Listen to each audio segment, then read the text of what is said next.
الحمد لله وكفى وسلام على عباده الذين اصطفى أما بعد فأعوذ بالله من الشيطان الرجيم بسم الله الرحمن الرحيم ربنا وابعث فيهم رسولا منهم يتلو عليهم آياتك ويعلمهم الكتاب والحكمة ويزكيهم إنك أنت العزيز الحكيم وقال تعالى ألا إن أولياء الله لا خوف عليهم ولا هم يحزنون الذين آمنوا وكانوا يتقون وقال تعالى يا أيها الذين آمنوا اتقوا الله وكونوا مع الصادقين وقال النبي صلى الله عليه وسلم من عاد لي وليا فقد آذنته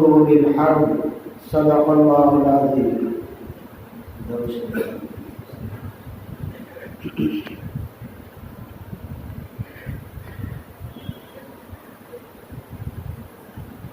اللہ تعالیٰ نے لوگوں تک دین کو پہنچانے اور بتانے کے لیے جو اسباب اختیار کیے ہیں وہ ایک تو ہے کتابوں کا سلسلہ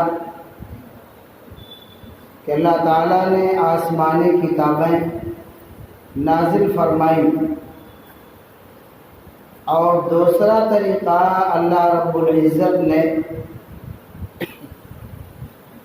انبیاء کرام کی بعثت کا سلسلہ جاری فرمایا۔ اگر صرف کتاب ہی کتاب نازل کیے ہوتے اور اس کو سمجھانے کے لیے بتانے کے لیے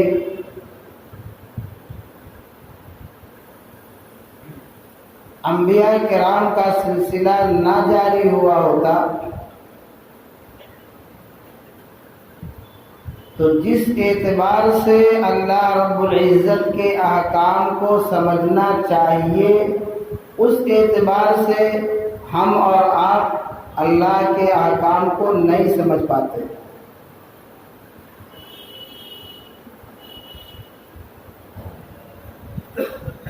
اور اگر کتابوں کا سلسلہ نہ ہوتا، صرف انبیاء کرام کا سلسلہ ہوتا، تب بھی دین کی جو مضبوطی ہے اور دین جو ایک یقینی احکام پر مبنی ہوتا ہے، اس عزم و یقین میں کچھ شکوک و شبہات ہمارے اور آپ کے داخل ہو جاتے ہیں، لیکن اللہ تبارک و تعالیٰ نے ہر اعتبار سے ایسا جامع معنی اور ایسا صاف ستھرا دین اللہ تعالیٰ نے نازل فرمایا کہ نہ کسی شک شبہ کرنے والے کے لیے اس کی گنجائش ہے اور نہ کسی کو غلط کہنے کی جرات ہو سکتی ہے الا یہ کہ عنادم ہو یا اپنے کسی جذبات کی وجہ سے ہو۔ انبیاء کرام کا سلسلہ اللہ تعالیٰ نے جو جاری فرمایا وہ محض ایک ہی کام نہیں بلکہ انسانوں سے لگ کر جتنی ضرورتیں ایک انسان کے کامیاب ہونے کی آخرت میں درکار چیزیں ہیں، ان تمام امور کو انجام دینے کے لیے اور لوگوں کو اس سے آگاہ کرنے کے لیے، راستہ دکھانے اور ہدایت کے راستے پر لانے کے لیے وہ تمام کام، تمام امور اور احکام کو انبیاء کرام نے اپنی زندگی میں انجام دیا۔ یتلو علیہم آیاتی کا اللہ تبارک و تعالیٰ نے ان کے دور میں اور ان کے اوپر جو کتاب کو نازل کیا اس کتاب کی تلاوت کی. ایک دو لوگ نہیں بلکہ ایک بڑی تعداد اور ایک لمبی فہرست لوگوں کی ایسی بھی ہے جو آسمانی کتاب کی تلاوت سن کر مسلمان ہوئے، اسلام میں داخل ہوئے.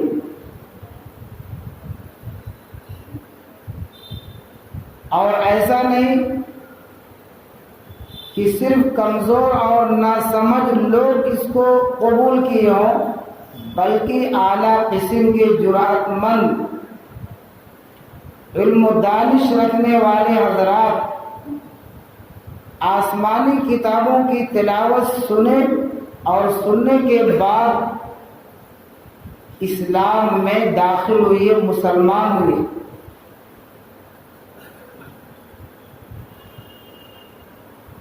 تو ایک کام انبیاء کرام کا اللہ کی نازل کردہ کتابوں کی تلاوت کرنا تھا. سرداران مکہ اپنے ماننے والوں کو اس سے بھی منع کرتے تھے کہ ان کی کتاب کی تلاوت نہ سنیں، اور جو بآواز بلند جو حضرات اسلام لانے کے بعد بآواز بلند تلاوت کرتے بھی تھے تو ان کو اس تلاوت سے منع کیا جاتا.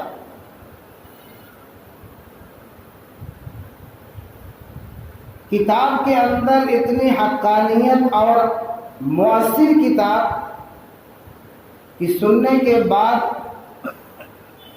دل میں وہ ایسا اثر کرتا تھا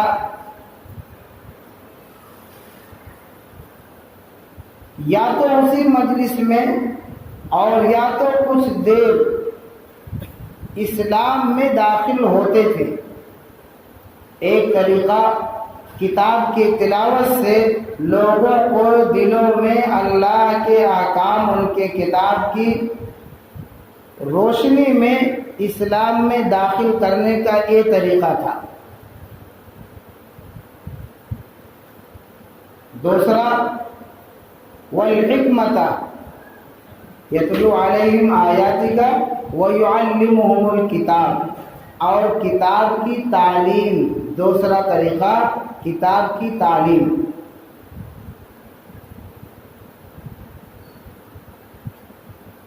اس لیے کہ جس کے سینے پر وہ کتاب نازل کی گئی جتنا زیادہ صحیح اور سچ وہ خود سمجھے گا، دوسرا کوئی شخص اتنا صحیح اور سچ نہیں سمجھ پائے گا. تو اللہ تبارک و تعالیٰ نے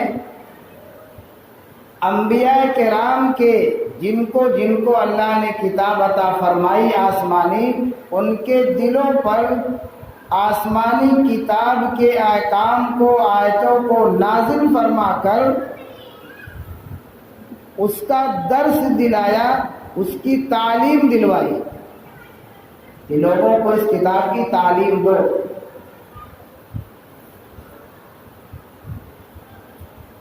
اگر انبیاء کرام کے علاوہ کوئی دوسرا اس کتاب کی تعلیم دینا چاہتا تو اس معیار کی تعلیم نہیں دے پاتا، اس لیے کہ اللہ تعالیٰ کی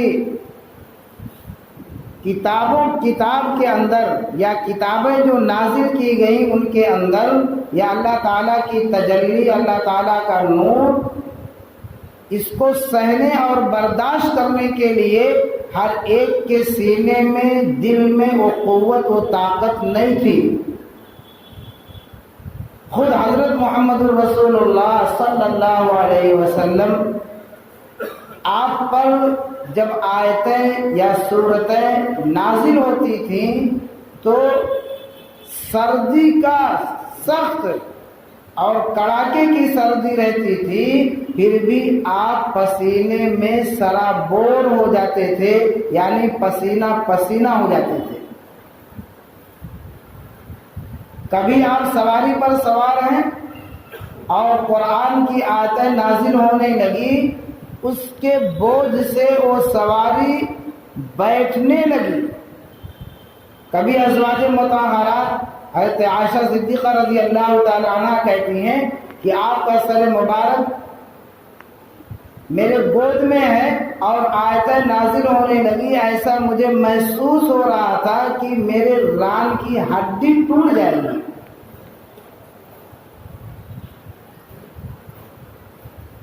لو انزلنا هذا القرآن على جبل لرأيته خاشعا متصدعا،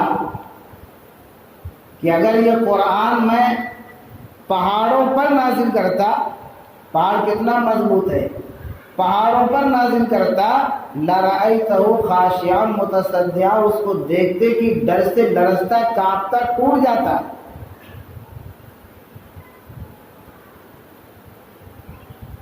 ہم اور آپ تو معمولی آندھی سے پیر ادھر ادھر بہل جائے گا، لیکن پہاڑ معمولی آندھی سے نہیں ہٹتا۔ تو قرآن کے اندر اتنی طاقت ہے کہ ہر انسان کا سینہ اللہ تعالیٰ کی وحی کو برداشت کرنے کے لائق نہیں تھا، اس لیے اللہ تعالیٰ نے اپنی کتابوں کے علم کو لوگوں تک پہنچانے کے لیے انہی انسانوں میں سے کچھ شخصیات کو، کچھ حضرات کو، کچھ لوگوں کو انسانوں میں سے منتخب کیا، پسند کیا، چنا اور ان کے سینے کو اس لائق اور قابل بنایا کہ آسمانی کتابوں کے احکام ان کے سینے جذب کر سکے۔